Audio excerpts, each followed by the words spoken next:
Hello, gawa ko ng sambusa.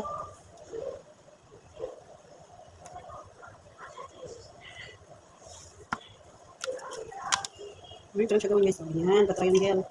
Pwede lagyan ng giniling na camel. Camel laham sa Arabic. Yan. Yan, ganito mga talent namin dito sa Arabic guys. Gawa ng sambusa, karamihan ng gawa. Sambusa tawag nila, pero triangle sa ating paputok na. Masarap yan.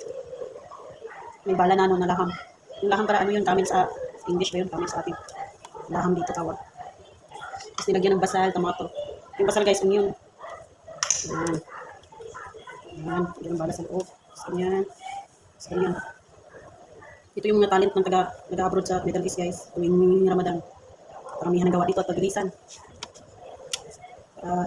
Oras ng kainan, alas 6 ng hapon, kailangan tapos na lahat. Yan. Ting-di-ding-di-dong. Ting-di-ding-di-dong. Huwag ka nang umasang papayat ka pa.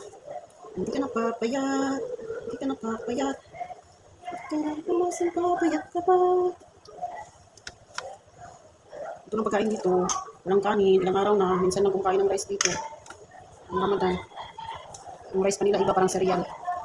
Yan, ganito lang siya guys. Ganyan, triangle na full. Tapos ganyan, saksik-siksik. Yan. Yan ang mga talent ng mga nag-abroad sa Middle East. Gawa ng maraming sambusa. Ito lang ginawa ko ngayon. Tapos ang nagluto ng sabaw. Yung sabaw pala dito guys, ang tawag shorba. Shorba. Isa na pa mamaya.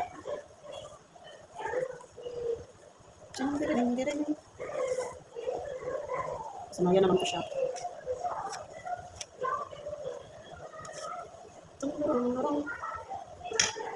Ayan. Masarap din siya kainin. Ayan. Pasiksik siya dito. Ayan. Diba? Ang ganda ng palit namin. Nagawa ng triangle.